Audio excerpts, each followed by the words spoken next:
nombre es José Luis Lorenzo, soy de la ciudad de Córdoba, Argentina, soy arquitecto, tengo mi propio estudio en esta ciudad y además soy coleccionista de arte.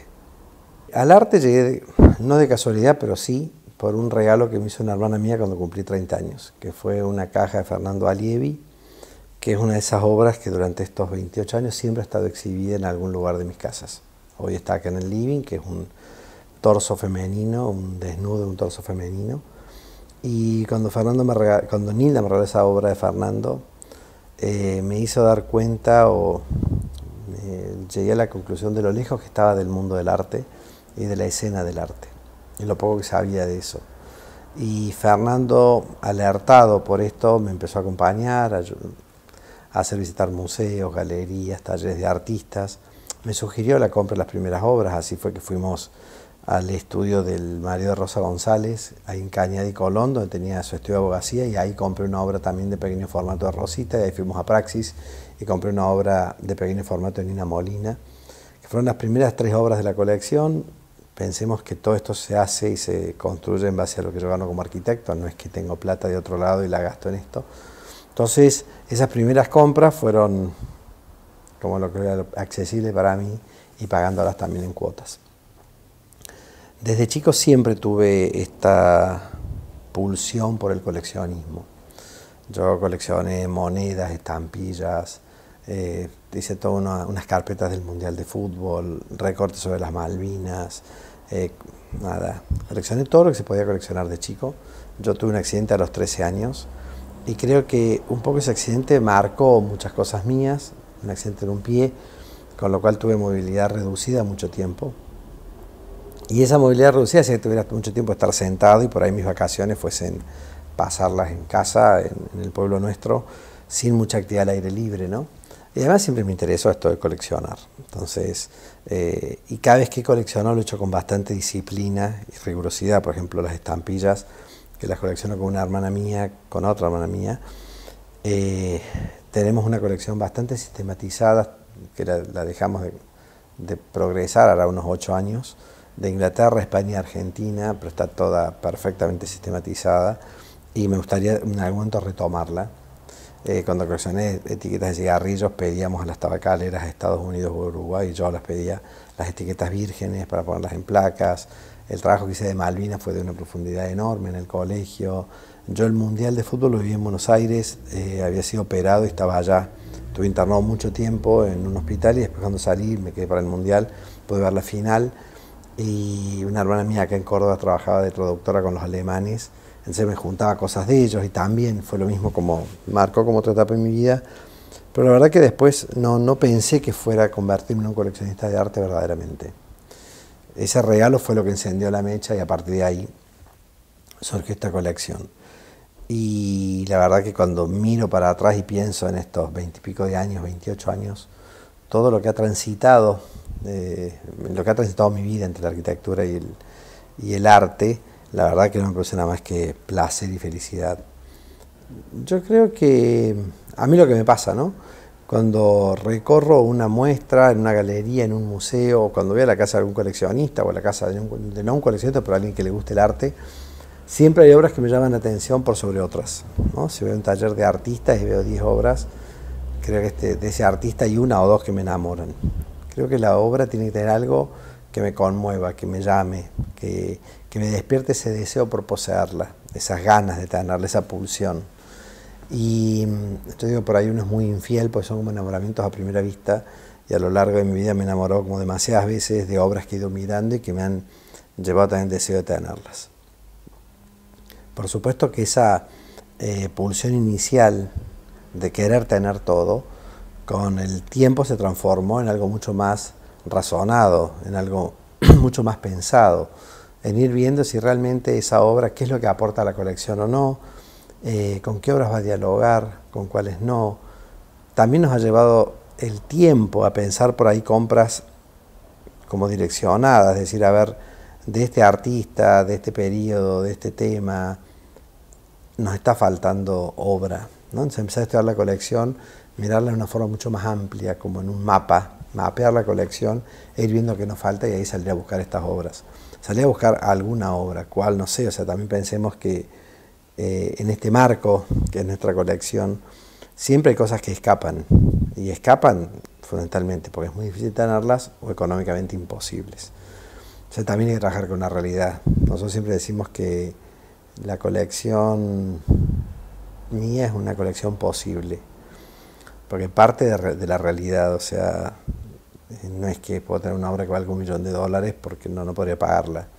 Entonces, dentro de lo posible de cada uno de los momentos de la colección, tratamos de buscar lo mejor o lo que más nos llena, sin dejar de vista siempre también el sentido del gusto. Yo no podría tener obras que sean excelentes pero que no pueda convivir con ellas o no me gusten, ¿no? Cada compra de la colección está ligada a momentos míos, de situaciones, y sé perfectamente el cuándo y el cómo y el por qué fui comprando esa pieza. Creo que eso es importante, y creo que también es importante la transformación que tuve yo desde la pulsión inicial al raciocinio, porque si no, uno trataría de comprar todo y no todo es posible. O sea, uno tiene que empezar a discernir y saber qué es lo que te gusta más por sobre el resto, y también se va aprendiendo. O sea,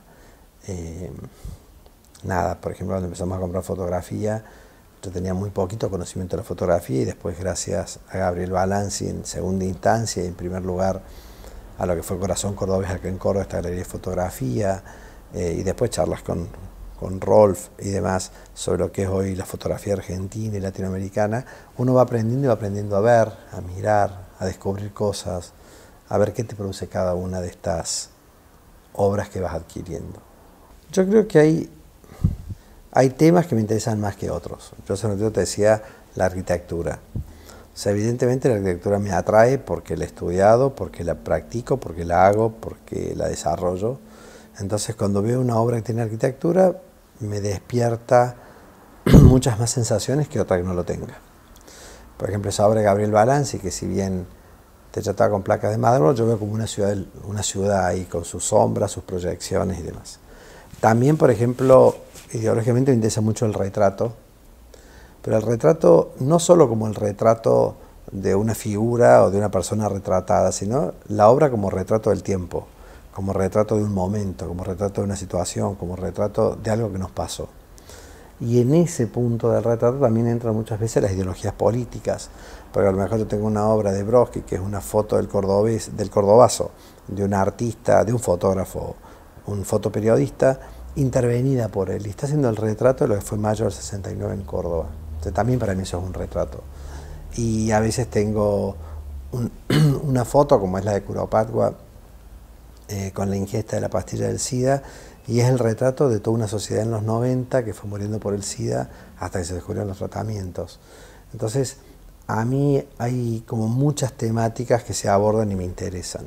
Creo que a partir de la aparición de Espacio Colón y de estas lecturas que hacemos todos los años sobre una temática distinta, como fue en su momento la fotografía, como fue la otra se llamó Imágenes de la Distopía, o Poética de las Relaciones, obras que hablan de otras obras o que se apropian de la conformación de otra obra y hacer una nueva, o la de ahora de feminismo y género.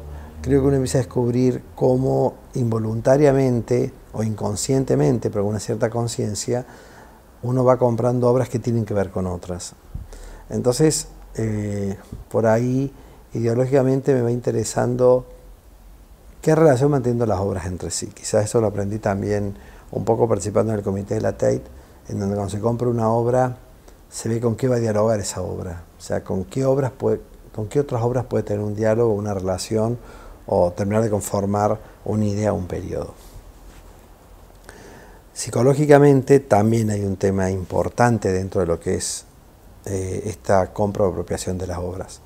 Yo siempre, y lo hablo muchas veces en terapia, ¿qué es lo que nos lleva a nosotros como coleccionistas a querer poseer obras que no vamos a poder ver, que no vamos a poder colgar, o que vamos a guardarlas en un depósito, y a lo mejor a los 3 años tenemos la suerte de verlas colgadas en Colón, acá o en un museo? Y creo que esa sensación o esta acción del poseer, yo la sublimo bastante a partir de la creación de Espacio Colón, en donde el abrir mi colección tanto en mi casa como en un espacio público, privado de ingreso público, o en el préstamo a museos, trato de sublimar este gesto o esta acción del poseer y del tener, en el compartir. Yo creo siempre lo decimos que la colección es un organismo vivo, en donde va mutando con el tiempo. Es como un autorretrato que se va conformando con el paso del tiempo, en donde las acciones del pasado y las del presente no condicionan, pero sí hablan o alertan sobre las condiciones del futuro. O sea, todas estas obras que van conformando el cuerpo de la colección van conformando mi autorretrato.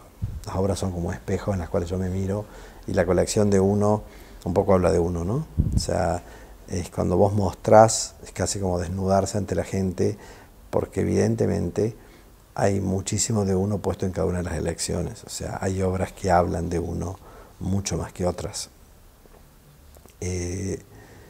Y a veces a través del arte uno se deja interpelar o se deja son como relecturas o repensamientos sobre ideas que uno tiene, y el arte por ahí te las clarifica o no, o te pone en un lugar incómodo y te hace pensar. Y creo que cuando uno adquiere esas piezas está asumiendo un compromiso ante los demás de lo que piensa o de lo que siente, ¿no? O sea, yo soy una persona que no me cierro a nada. Cuando veo obras, no me importa la temática, siempre trato de entender un poquito el más allá. Y a lo mejor hay cosas que no las puedo tener por una cuestión de violencia o demás, pero no dejo de ver el valor que tiene ahí. Yo creo que hay una sola obra que todavía no he podido poner acá en casa, que le hemos prestado un montón a museos y que está hoy por hoy en Espacio Colón, que es una obra de Karina Acosta que habla sobre el abuso infantil. Y creo que nunca la puse acá porque tengo muchos sobrinos chicos y que por ahí, bueno, hoy los tiempos han cambiado, pero hace 15 años o 20 años ver una obra de esas por ahí era más violenta, que estéticamente es muy bella porque es un vestido de bautismo blanco divino, que está colgado en una percha, pero la percha es un juguete erótico, es un consolador doble, y está iluminada de abajo, y habla como de lo que es el abuso, que siempre viene por debajo, en el caso de los niños, en donde la pureza del vestido habla de la estructura familiar o el clan, en donde generalmente el abusador está adentro y donde no se sale de ahí adentro, nadie habla de eso. Y es como muy fuerte todo el mensaje que encierra, y es la única obra que no he podido poner todavía acá. Quizás ya en algún momento venga. Además tiene un volumen bastante importante, pero Espacio Colón sí me sirvió para eso. Y también denunciar eso, ¿no? O sea, uno creo que a través de las obras denuncia o asume compromisos o formas de pensar. Espacio Colón surgió, fue una idea que tuve hace mucho tiempo, que tuvimos en realidad con Fernando. Siempre pensábamos que lindo tener un espacio donde se pueda desplegar la colección más allá de mi casa, con un criterio no como un hogar, sino casi como una galería o como un pequeño museo. Llevó bastante tiempo cristalizarlo. Yo compré el departamento en el 2011, recién lo pude inaugurar en el 2016. También el final fue charlas de terapia, de dar un corte a esto para poder comenzar. Y se inauguró en el 2016. Y hemos ido haciendo distintas muestras sobre un tema específico que ellos mismos lo proponen, y que entonces dentro de la colección bucean y buscan las 80, 60, 50, 70 piezas que van a formar parte de la muestra. Las muestras las llamamos álbum, fue una idea de Gabriel Balanzi, por aquello de que los álbumes de figuritas siempre nos falta la más difícil, generalmente están incompletas. Yo recién decía que la colección, además de un organismo vivo que va mutando, es un autorretrato que se va terminando o conformando con el tiempo, y la colección también. Entonces uno por ahí tiene objetivos a largo alcance, es decir, me gustaría tener algún día una obra de tal persona, y eso va a ir llegando. Entonces por eso el tema de, o va a ir llegando o no, por eso el tema del álbum. Además son numeradas correlativas, álbum 1, 2, 3, 4, actualmente está la muestra curada por Karina Cañolo y Fernando Allievi, con ya diseño y montaje de Karina Cañolo, que se llama ¿Qué cuerpos, qué lenguajes? Otra expresión sobre feminismo y género, en donde es una muestra que aborda el feminismo y el género, no básicamente como se abordan muchas muestras, sino es una perspectiva distinta. No es una muestra de mujeres, más allá que hay muchas mujeres resueltas ahí, es una mirada sobre la temática gay y queer. Bueno, una mirada muy inteligente de Karina. y la que estamos preparando, que es la abstracción, también con Karina Cañolo y Alfredo Aracil, va a tener un poco también una mirada distinta de ellos dos sobre lo que es la abstracción y la abstracción en distintas disciplinas. Nosotros con Colón, yo siempre decía que un poco es esta sublimación de decir, bueno, el efecto de poseer pasa a ser el compartir. Y hacemos visitas guiadas. Una vez por mes a través de Facebook convocamos a la gente que quiere ir o grupos específicos. Compañeros míos de la facultad o gente del diseño o gente que viene a Córdoba y quiere conocerla. Generalmente la gente que llega tiene una mirada, sabe a lo que va, o sea, le interesa el arte, le interesa ver la colección. Hay gente que puede ir por curiosidad, pero generalmente la gente va con un preconocimiento. Muchas veces se sienten interpelados por las obras, o sea, no sé si se sienten cómodos. A veces lo manifiestan y a veces no. Hay gente que dice, yo esa obra no podría tenerla, ¿qué te llevó eso a comprarla? Lo cual también está bueno, porque con esta colecta de datos uno también va cerrando, formando y perfilando como pequeños conceptos sobre lo que está mostrando, ¿no? O sea, a veces una pregunta te saca cosas que vos no tenías pensadas y empezás a encontrar mucho más sentido. Quizás fue una compra totalmente inconsciente, pero algo por detrás había que te llevó a comprar esa obra y no la otra. Yo me acuerdo cuando nosotros la primera vez que se exhibió la colección fue en el año 2010 en Salta. Y fue bueno que fuera en Salta porque era una forma de mostrar la colección, de exhibirte, de desnudarte, de saber que ibas a tener prensa, y no en un lugar fuera Córdoba, en donde, bueno, era como más simple, y a los 4 meses vino a Córdoba. Pero me acuerdo que esta obra del vestido que contaba recién produjo distintas cosas. Nosotros dejamos un libro de visitas y una persona escribió "Aguante la percha", y otra persona escribió "Qué falta de respeto exhibir esto en un museo". Cuando yo la exhibí en el Palacio Ferreira, una señora que yo conozco, yo iba los domingos y los sábados a ver, pues, charlar con la gente, a ver qué pensaban. Y me acuerdo de una señora que yo conozco que iba delante mío, en un momento dijo, qué cosa rara, casi qué vergüenza, que en la casa de Martín Ferreira se exhiban estas cosas. Y vos decís, y otra gente decía, che, qué fantástico que esté todo esto puesto acá, qué lindo cómo está, cómo se ve. O sea, creo que siempre se producen estas dos reacciones. La gente que te dice, esto lo haría mi hijo, y otros dicen, qué bárbaro cómo encontró el uso del color en esta obra, ¿no? O sea, y creo que nos pasa a todos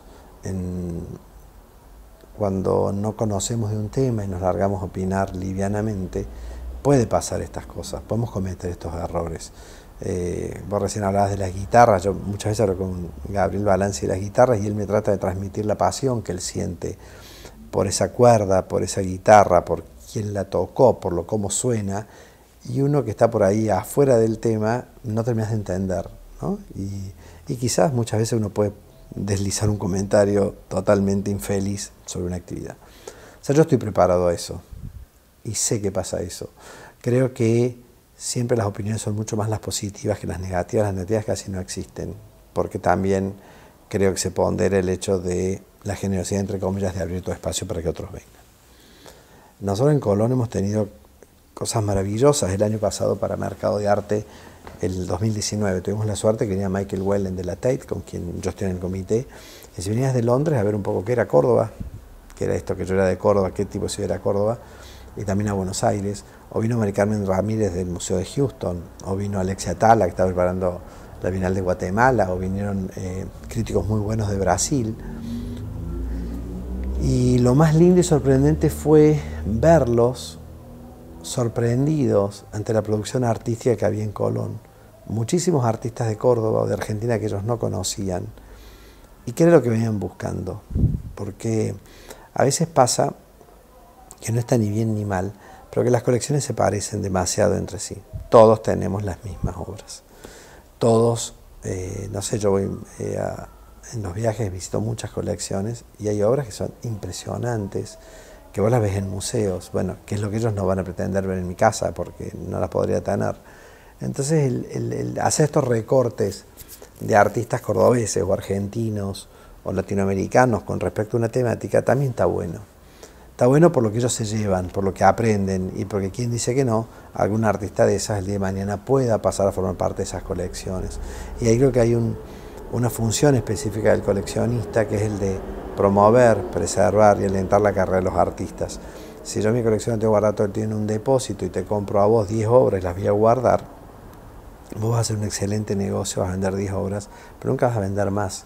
Si yo te compro 10, 1 o 4, pero las exhibo, las muestro, damos la posibilidad de que mucha más gente llegue a esa obra y quien dice que no, las compre. Yo también tengo una colección de textiles de Santiago del Estero, textiles que tienen más de 100 años, que es una colección de 300, 350 piezas, que permanentemente, además de estar custodiada y curada por dos personas, Claudia Mazzola y Iriarte de Buenos Aires, hay una persona acá en Córdoba que viene actualmente 2 veces por semana y que abre los textiles, se limpian, se les sacan las larvas, los huevitos, se les vuelve a poner antipolillas, se los vuelve a embolsar. Porque la verdad que no tiene ningún sentido que yo compre eso, más allá del gasto, y se arruinen totalmente, porque en realidad uno lo que está haciendo es preservar la memoria del lugar. O sea, nosotros gracias a esa colección hemos hecho acciones lindísimas con el lugar donde se teje, que es Blanca Pozo y Colonia Dora en Santiago del Estero. Hicimos un ejercicio que fue mandar 10 fotos de la colección y 10 fotos de otra colección muy importante que está en Buenos Aires, y que las teleras, que eran chicas jóvenes, que nunca habían visto textiles casi originales, pues habían sido sacados del monte y del monte santiagueño, y que ellas tuvieron que interpretar punto, color o diseño y hacer su propia pieza.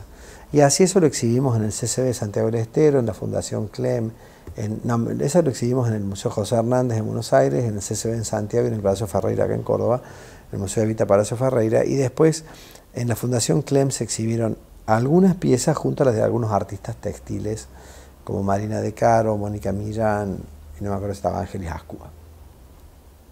Entonces, también mi compromiso al comprar el textil, más allá que me gustan los textiles y me gustan las alfombras, va acompañado del momento y de la acción de preservar, si no, de nada sirve.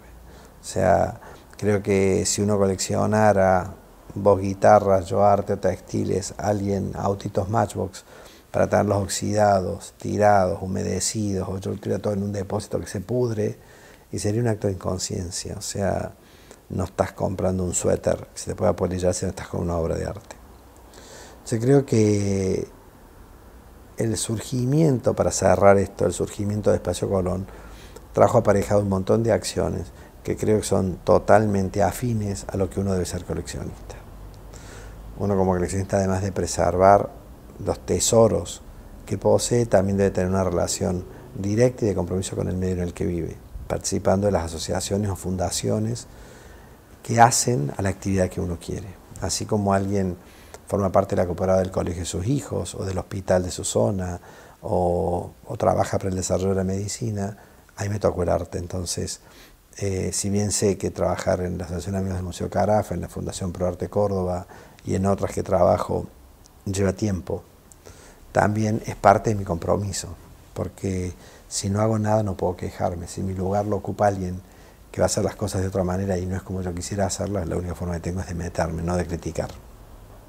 Y esto me ha llevado también a formar parte de otras instituciones, como el Comité de Extensión del Museo Moderno de Buenos Aires, en su momento en el Malva, o ahora desde hace ya 7 años en la Tate Modern de Londres, en la parte latinoamericana, en donde también uno como coleccionista asume el compromiso de potenciar, difundir y ayudar a los artistas latinoamericanos, en mi caso argentinos, para que lleguen a esos museos, a través de una muestra, a través de una compra, a través de la promoción en el grupo de coleccionistas. Y por eso también es importante tener un espacio donde mostrar estas obras en su casa, o algo que yo todavía no tengo, que me encantaría tener, una publicación sobre la colección. Entonces vos puedas mostrar, no mostrar en el sentido de fanfarronear, sino difundir, que son como dos cosas distintas. Creo que hay un tema también en todo esto que es el ego, que todos tenemos un ego y hay que saber manejarlo para que no nos supere ni comerse el personaje que el ego te puede llevar a hacer, desarrollar. Pero creo que estas acciones son las que tienden a bajar este ego y a hacer algo mucho más plano, no tanto de elevación.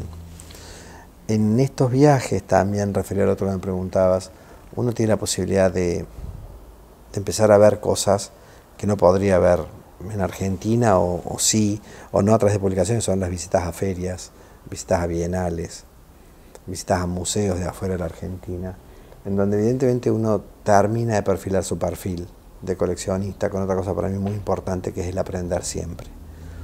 Cuando uno visita un museo y ve una muestra, cómo la curan, cómo van a las obras, sea sobre arte y política, sea sobre psicología, sea sobre retratos, sea sobre un solo show de un artista, y uno lee los textos y ve las publicaciones, también uno va aprendiendo y va pensando cómo puede llevar eso a su lugar.